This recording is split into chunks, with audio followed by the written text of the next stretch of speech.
Coming up on Mornings on the Hill, a major fire destroys a vacant building on Syracuse's north side. We'll have the latest on this investigation. The Big Micron project in the town of Clay clears a major hurdle. We'll have the latest. And a mishap on Capitol Hill as military planes are accidentally leaked. The loss of a boxing legend over the weekend, that and more coming up on Mornings on the Hill. I thought it was just a maker of fine grills. And boxing, and lots of kid named George. I put on the teas a culinary heavyweight. Nice. That's one for 50? Nice. Still works. Chuck. Is good. Good morning. I'm Autumn Ryan. Thanks for joining us on Mornings on the Hill. And I'm Jill Schumacher. Here's a look at today's top story. This weekend, the Syracuse community lost a beloved building as St. Anthony's Covenant at Maria Regina College caught on fire. Sorry. Keep going. Our Charlie Goldberg is currently on the scene with the latest. It's the latest casualty of the vacant property fire epidemic that has plagued Syracuse, New York for years now. However, this instance hits harder to home for many. That's because on Friday, the historic St. Anthony's Convent on the Maria Regina College campus caught flames. The fire began to burst at around 6:30 p.m. Eastern Time, and it took firefighters up to 26 hours to fully extinguish and take out any elements of danger on the scene entirely. The roof of the building burnt to an absolute crisp and is taken off of it almost entirely. This is leaving many to wonder if the city will demolish this building as a whole. All we do know right now is that many in the community are devastated by this occurrence. This building's been here for over 129 years, and many don't want it to leave anytime soon. For now, reporting from Maria Regina College, I'm Charlie Goldberg. Thanks, Charlie. We've been experiencing glimpses of spring weather, but today it's looking like winter once again. Let's head to NCC's Nia Johnson for the weather. Thanks, guys. If you're planning to go outside, don't. Because in the winter is a relentless overachiever in the spring. We're looking at an okay start to the week with some rain and cloudy skies and a high of 43 degrees today. Cooling down to about 30 overnight. Tomorrow expect partially cloudy conditions with a high of 40 degrees. The sunshine sticks around until Thursday before clouds roll in on Friday.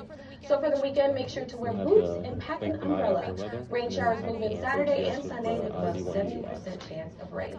That's all I have for now. I'll be back with more later in the show. Now let's send it back to Autumn and Jill at the desk. Thank you so much, Fanaya. A man driving under the influence was stopped by officers on Sunday night after driving just 4 miles in the wrong direction on I-81 into oncoming traffic. Police say they attempted to stop the 32-year-old Cody Freeman of Cicero, but he struck a deputy's vehicle and continued driving in the wrong direction. Freeman eventually stopped his car and was taken into custody. He now faces multiple charges, including driving while intoxicated, reckless driving, and leaving the scene of an incident. All northbound lanes that were closed during the pursuit have now since been reopened. Syracuse mail carriers and citizens are outraged over the White House's efforts to privatize the United States Postal Service. They took to downtown Syracuse to protest this weekend, and that is where our own Sean Tesler joins us. Sean, how did it all play out? Yeah, Autumn. So around 1 p.m., protesters gathered outside here of the federal building, and their message was simple. The U.S. Postal Service cannot get privatized.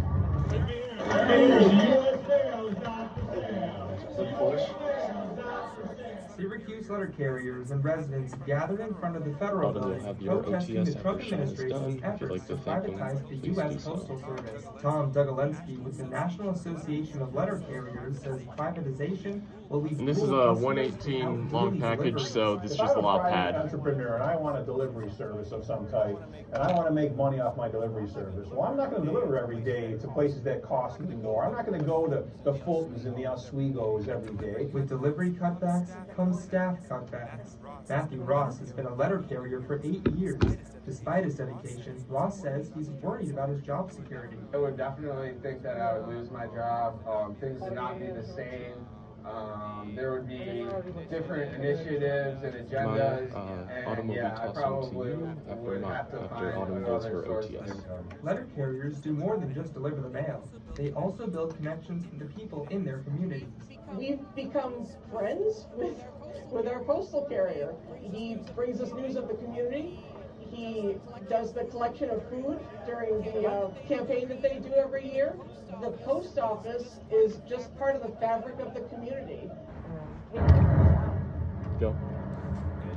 And in talking with Doug Alinsky, I asked him what he's going to do if the Trump administration keeps their efforts going to privatize.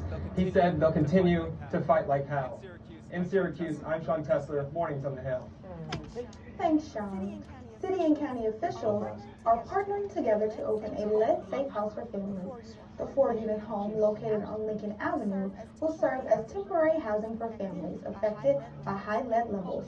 Home headquarters will be responsible for renovating the home.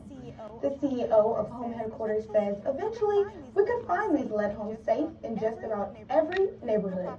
The property will open when construction is done. There's an organization in Syracuse that's helping those that need it the most. Our Maya Alicia has more on the group that's trying to make a positive change in the community. Maya? While college students are spending their Sundays relaxing, upstate medical students are providing a helping hand. At the Interfaith Community Cooperative, a few upstate medical students come to assist other volunteers to feed those in need. Students start by helping prepare 200 to-go breakfasts that are given at 9 to 10 in the morning. About 175 tummies are filled. Breakfasts are packed with care so visitors can enjoy a nutritious meal, with items ranging from fruit to hot coffee and oatmeal. Their clothing room is also open for women, men, and children.